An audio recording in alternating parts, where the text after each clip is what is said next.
The morning after the truth came out, everything felt different. Esther didn't say good morning. She didn't come out for breakfast. The small sound of her door creaking open, the gentle footsteps that usually danced around the house, all were gone. Grace sat on the mat, staring at the untouched bowl of pap she had made for her. The silence was painful. More painful than any slap or harsh word. Because when someone you love becomes quiet, it speaks louder than anything else. Grace couldn't sleep the whole night. She had sat on the floor long after Esther had gone into her room. Her eyes had burned from tears, her body heavy. But what hurt the most wasn't the shame of the truth, it was the look Esther gave her. That look. A mix of shock, betrayal, and something she had never seen in Esther before, distance. Esther finally came out that afternoon. Not to eat, not to talk, but to sit under the mango tree with her notebook. She wrote things down. Scribbled. Paused. Then stared at the sky. Grace watched her from inside the house, her chest rising slowly with each breath, as if trying not to break into tears again. She wanted to talk, but she didn't want to force her. So she waited. And prayed. That night, as the lantern flickered weakly, Grace whispered to herself. I should have told her earlier. I should have told her before her heart started calling me Mother. 2 days passed. They still hadn't spoken properly. Grace left small food by the door each morning. Sometimes Esther ate. Sometimes she didn't. But on the third evening, something changed. Grace heard a knock, soft, hesitant. She turned, and there Esther was, standing in the doorway of the kitchen. She didn't come close. She didn't smile. But she spoke. Mama. Grace turned fully, surprised. Esther looked down. Sorry. I mean. Grace. That word hit like thunder. Grace steadied herself. Her hands trembled slightly. Esther's voice cracked. I just want to know, who am I? Where did I come from? Grace wiped her hands on her wrapper and pulled out a small stool. She sat down slowly. I don't know everything, she said gently. But I'll tell you what I know. Grace told her everything from the beginning. The stormy night. The cry at her doorstep. The small blanket and the note. The baby bracelet with her name. She told her how she waited, hoping someone would come back, but no one ever did. I didn't plan to keep you forever, Grace said, her voice low. But each day you stayed, you became mine. Esther listened in silence. Her eyes didn't blink much. Her lips didn't move. She just listened. When Grace finished, she added, That's all I know. That's all I had. There was a long pause. Then Esther asked quietly, You don't know who left me? Grace shook her head. No name. Just that note. Just your name. That night, Esther didn't say much else. She returned to her room. But she didn't lock the door. And that was something. The next few days were quiet, but softer. Esther began talking again. Slowly. Not like before, but enough for Grace to breathe easier. One evening, as they peeled cassava together, Esther whispered, I don't hate you. Grace looked at her, surprised. I'm just confused, Esther continued. It's like, my whole life was a book, and suddenly someone tore out a chapter. Grace's eyes filled with tears. I never wanted to lie. I know, Esther replied. But it still hurts. Grace held her hand. And this time? Esther didn't pull away. The healing had started, but the questions had only just begun. That weekend, Esther asked to see the note again. Grace gave it to her. She held it carefully, staring at each word. Then she noticed something she had missed before. The letter M, the one signed at the end, had a small mark beside it. A tiny curve, like the start of another letter that had been smudged. Esther's eyes narrowed. Do you mind if I keep this? She asked. Grace nodded. It's yours. That night, Esther couldn't sleep. She lay on her mat, holding the note under the candlelight. Her heart was heavy, but her mind was awake. She didn't know where to start, or who to ask. But something deep inside her whispered, "There's more. There has to be more." And so, for the first time in her life, Esther made a decision. She was going to search. She had to find out where she truly came from. Even if it meant opening old wounds. Even if it meant leaving the only home she had ever known. It had been almost 2 weeks since Esther read the letter. She no longer felt angry. But she wasn't at peace either. Something inside her had shifted, like a small river changing its course. She still called Grace Mama. It came naturally. It was how she had always known her. But now, each time she said it, it came with a quiet ache. Like a word wrapped in questions. Who was she, really? Why had she been left behind? Was her real mother still alive somewhere? One morning, Esther left home earlier than usual. She told Grace she was going to the market. But she wasn't. She had folded the note into her pocket and walked down a different path, one that led to the old part of town. There was a woman there. People called her Auntie Marian. She was in her late 60s and known for remembering things others had forgotten. She was the kind of person who saw everything but spoke only when necessary. Esther had met her once, many years ago, when she followed Grace to deliver food to the church. Auntie Marian was kind but sharp. She had a way of looking at people like she could see their thoughts. If anyone remembered a baby being left behind, it would be her. Esther found her sitting under a shade, peeling garden eggs into a large bowl. Her hair was gray and tied in a scarf, and her eyes lit up when she saw Esther approaching. "Ah. Grace's girl," she smiled, not even needing a reminder. "What brings you here this morning?" Esther sat down on a small wooden stool beside her. Her heart was pounding. I have a question," she said quietly. Auntie Marian nodded, waiting. Esther took a deep breath. "Do you remember, 25 years ago, a baby being left behind? Around this town?" The woman stopped peeling. Her hands froze midair. She looked at Esther carefully, then lowered her eyes to the bowl. "Why are you asking that?" she said softly. Esther pulled out the note and handed it to her. Auntie Marian read it slowly. Then again. Then she folded it and gave it back without a word. Esther's heart sank. "You don't know anything." The old woman paused. Her voice dropped. "I remember a woman," she said finally.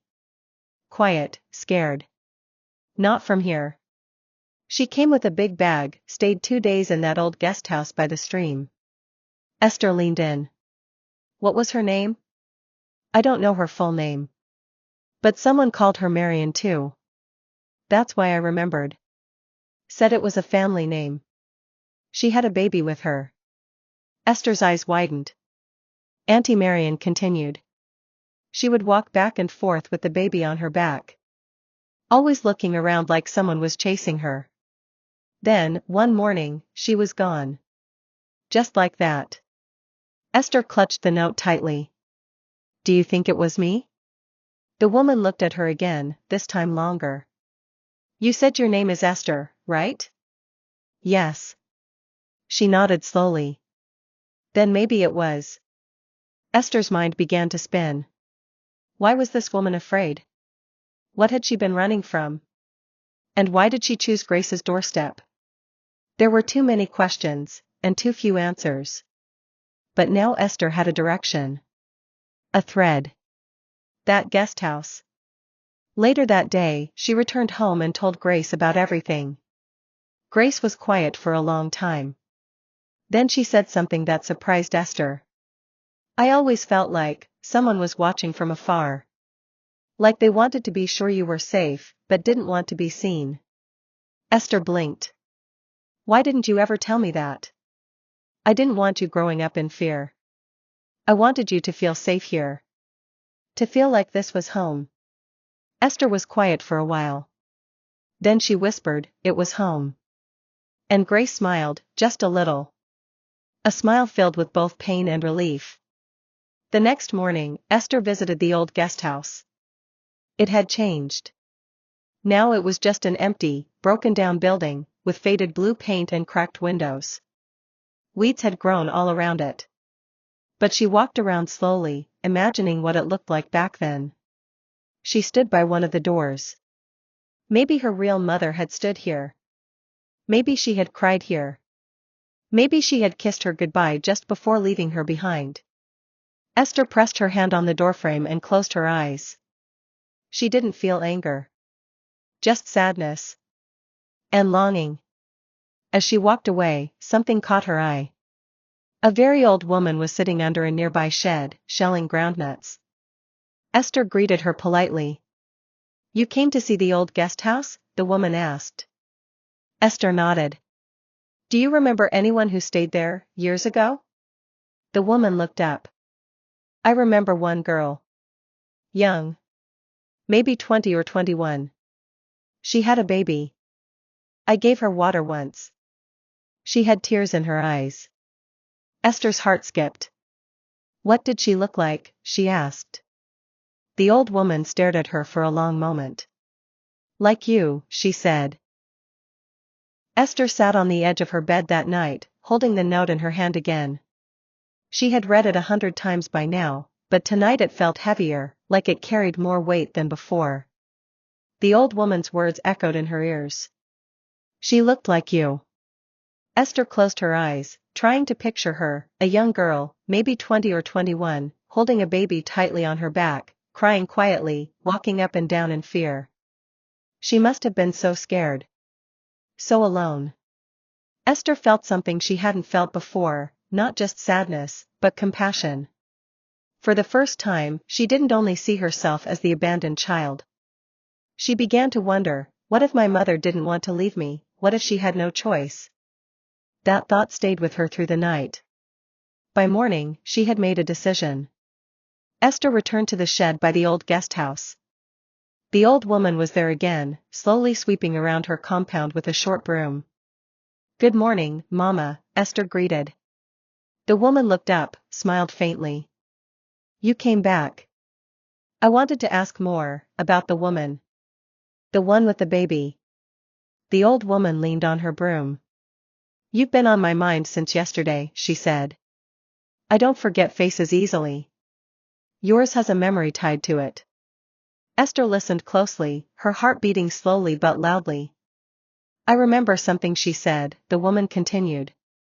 "The girl, your mother, she was talking to someone the night before she left. A man. They were arguing." Esther's eyes widened. "A man?" "Yes. He came late at night. I didn't hear everything, but I heard her say, 'You said you'd take care of us, now you want to walk away?'" Then she cried. The next morning, she was gone. Esther's voice trembled. "Did you hear any names?" The woman nodded slowly. "She kept saying, 'Don't do this, Michael, don't leave me like this.'" Esther's heart froze. Michael. A name. Finally. Esther hurried home. Her feet barely touched the ground.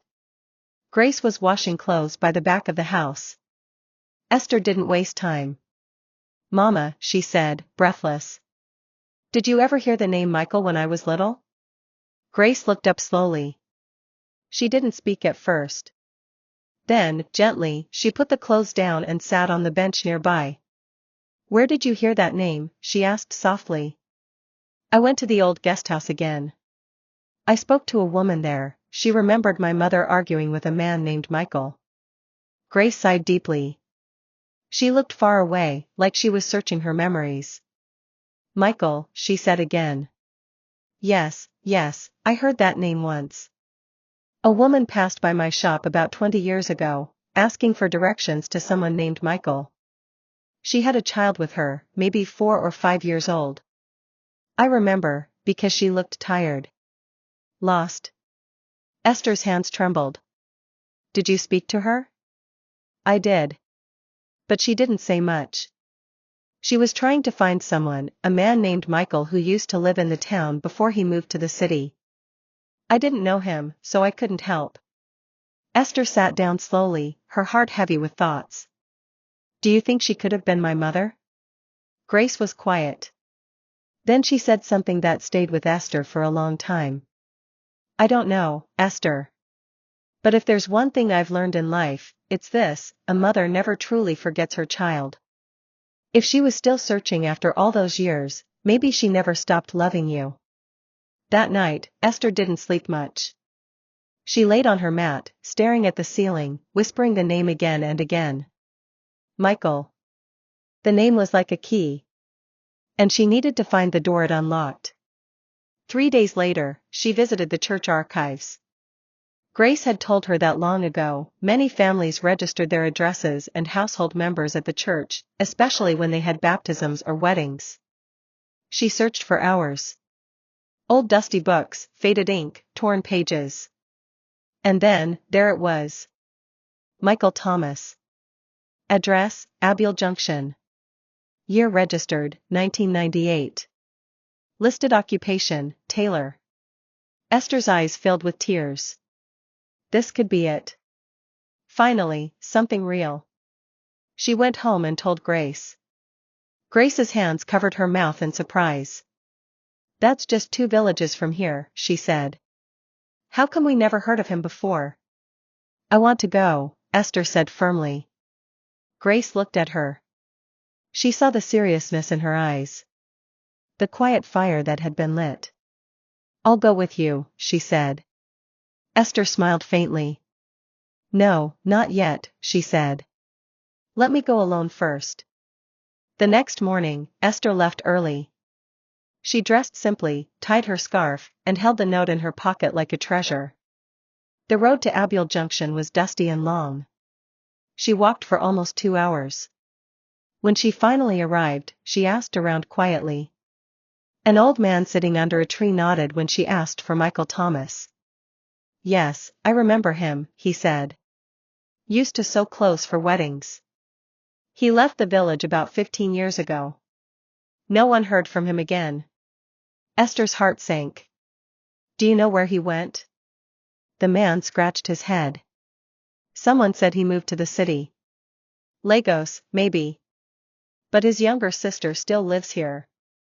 House with the red gate down the path. Esther thanked him and followed the directions. She stood in front of the small red gate, her hands trembling. She knocked gently. A woman in her 50s came out. She looked surprised but curious. Yes? Esther cleared her throat. I'm looking for Michael Thomas. The woman's eyes narrowed slightly. Why? Esther hesitated. Then she pulled out the note. And she said the words that brought tears to both their eyes. Because I think he might be my father. The woman at the red gate didn't speak for a few seconds. She stared at Esther like she was looking at someone from a long-forgotten past. Esther clutched the folded note in her hand. Her voice was low and shaky. Please. I'm not here to cause any trouble. I just want to know the truth. The woman stepped aside slowly and opened the gate. Come in, my dear. Esther entered, her heart pounding like a drum. The compound was quiet, with a mango tree in one corner and a small wooden bench under it. The woman offered her a seat and sat down beside her. My name is Clara, she said. I'm Michael's younger sister. Esther nodded, unable to speak. Clara studied her carefully. You said you think Michael might be your father? Esther nodded again, then gently handed over the note. Clara read it slowly. Her hands trembled just a little. When she looked up, there were tears in her eyes. I remember her, she said softly. Her name was Linda. Esther felt like the air had left her lungs. Linda. Her mother had a name. A real name. Clara continued, her voice calm but heavy. She was young. Beautiful, quiet. Not from around here. She met my brother in town. I don't know how it started, but they were together for some time. Then one day, she showed up at our house, pregnant. Esther sat still, holding her breath. I remember how she looked, Clara went on. Worn out, tired. She said Michael promised to marry her. But when she got pregnant, everything changed. Esther closed her eyes, feeling the sting. Clara looked away. He was scared. Immature. Not ready to be a father. He denied her. Said the child wasn't his. It caused a big fight. She begged him. Cried. But he wouldn't listen. A tear rolled down Esther's cheek. She stayed in the guest house for 2 nights, Clara said, and then, she disappeared. No one saw her again. Esther whispered, she left me in front of Grace's house. The woman who raised me. Clara's eyes softened. Then she must have loved you very much. She didn't leave you just anywhere. She chose a home. They sat in silence for a long time. Esther looked up. Do you know where she went after she left? Clara shook her head. No. But a few years later, I heard she was in Port Harcourt. Someone said she started working in a hospital as a cleaner. But I couldn't confirm it. Esther held her breath. So she might still be alive? Clara looked at her. She might. Esther's heart swelled with a strange mix of hope and fear. Later that evening, Clara brought out an old photo album. The pictures were faded, but one caught Esther's eye immediately. It was a small black and white photo. A girl standing beside a tree. She had sharp eyes, soft lips, and something familiar in her face. Esther touched the photo gently. That's her, Clara said. That's Linda. Your mother. Esther's lips quivered. I look like her. Yes, you do, Clara said. Very much. Esther felt something move inside her, like a piece of her soul settling into place. For the first time in 30 years, she had a face to match the mystery. A name to go with the silence. As Esther was preparing to leave, she turned to Clara one last time. What about Michael? She asked. Where is he now? Clara's face grew quiet. He passed away 6 years ago. Liver disease. He lived a hard life. Regret followed him till the end. He never married. No other children. Just drank and wandered until his body gave up. Esther lowered her head. She didn't feel anger. Only sadness. Sadness for a man who could have been a father, but missed his chance. I wish he had just told the truth, she whispered. Clara nodded. We all do. That night, Esther walked the long road back home. The stars were out. The wind was soft. She didn't rush. She let her steps fall slowly, like she was walking through memory. She thought of Grace, the woman who fed her, clothed her, protected her. She thought of Linda, the mother who cried as she left her behind. And she thought of Michael, the father who ran away from love and lived with the emptiness. When she reached home, Grace was waiting at the door. You didn't have to wait, Esther said, trying to smile. Grace touched her cheek gently. How could I not? They sat together under the moonlight, and Esther told her everything, about Clara, about Linda, about the name, the photo, the truth. Grace listened quietly, holding her hand the entire time. When Esther finished, she leaned her head on Grace's shoulder. She gave me up because she had no one, Esther said softly. And you took me in when you had nothing. Grace's voice trembled. That's what love does. Esther smiled faintly. I want to find her. I know, Grace said. And I'll help you. Later that night, Esther placed the photo beside her bed. She stared at her mother's face. For years, she had wondered if she was even real. Now she knew. Her name was Linda. And she might still be out there. 3 weeks had passed since Esther sat in Clara's compound and heard the name Linda for the first time. She still carried the small black and white photo in her bag like it was gold. Each night before she slept, she would look at it quietly, studying the shape of the eyes, the gentle nose, the lips that looked like hers. It felt strange and beautiful, to finally see where she came from. But even with all that peace, there was still something unsettled in her heart. She needed to find her. She needed to see Linda with her own eyes. Grace supported her fully. She helped Esther make quiet plans, saving up a bit of money for transport, asking around carefully for anyone who might have a lead in Port Harcourt. Days turned into nights, and each evening they sat side by side, sharing quiet thoughts. Then one afternoon, everything changed. An old friend of Grace stopped by to greet her. Her name was Margaret, a retired nurse who had worked in a small clinic in Port Harcourt many years ago. As they sat in the backyard chatting, Grace, with her usual gentle spirit, slowly brought up Esther's story. Margaret listened closely. And when she heard the name Linda, her eyes lit up. Linda, she repeated. Slim woman, quiet voice, always looking at the ground when she talks. Esther nodded quickly. Yes. That sounds like her. She would be in her late 50s now. Margaret took a moment, then said something that made Grace freeze in place.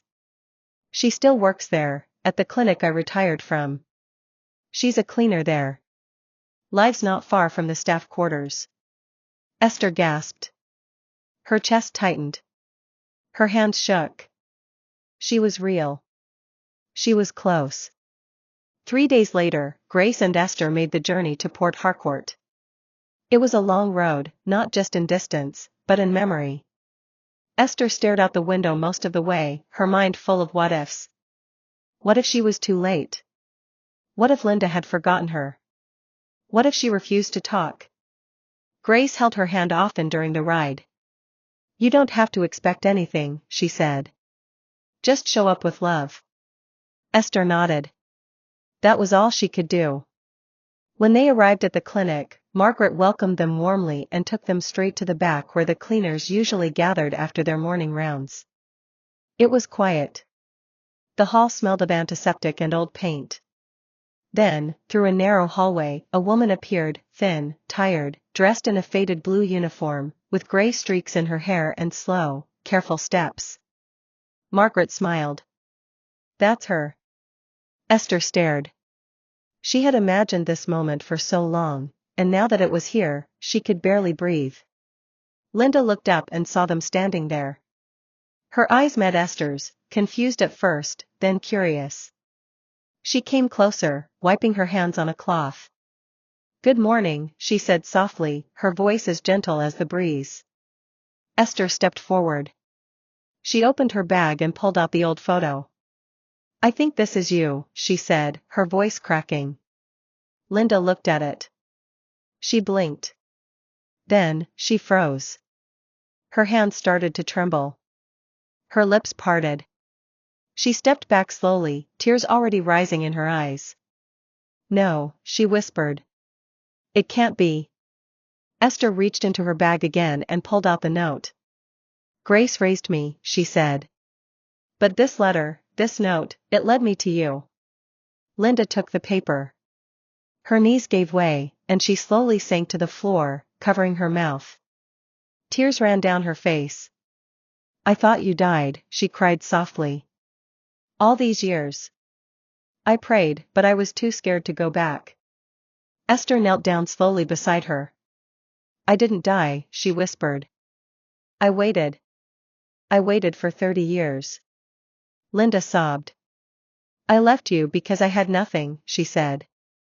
No food, no job, no one to help. I thought you'd be better off without me. I tried, but I couldn't do it. I watched from afar that morning. I watched Grace pick you up and take you inside. And I left. Esther was crying too now. You didn't forget me. Linda shook her head. Never. They sat on the floor for a long time, mother and daughter, holding hands, crying quietly, speaking in whispers like two people trying to hold time still. Grace stood nearby, wiping tears from her eyes. In the days that followed, Esther visited Linda every afternoon. They walked, talked, shared stories. Linda told her about the early days, the night Michael left, the years of shame, the prayers she whispered every birthday. Esther told her about her childhood, how Grace taught her to read, how she never let her feel unloved. One evening, Esther said something that brought everything full circle. "You gave me life. And Grace gave me love. I had two mothers. I was never truly alone." Linda broke down in tears. But this time, they were tears of peace. Weeks later, Esther brought Linda home. Not just to visit, but to stay. Grace welcomed her with open arms. They cooked together, laughed quietly, and sometimes sat for hours just holding hands, no words, just the deep peace of healing. Esther would often sit under the mango tree, watching them, smiling softly. She no longer felt empty. She no longer felt lost. She had answers. She had family. She had love. The end. Thank you for following Esther's journey, from confusion to clarity, from pain to peace. If this story touched your heart, please don't forget to subscribe to EBI Stories and turn on your notifications. We'll be bringing more emotional, powerful stories just like this one. Until next time, stay kind, stay strong, and remember, love always finds a way.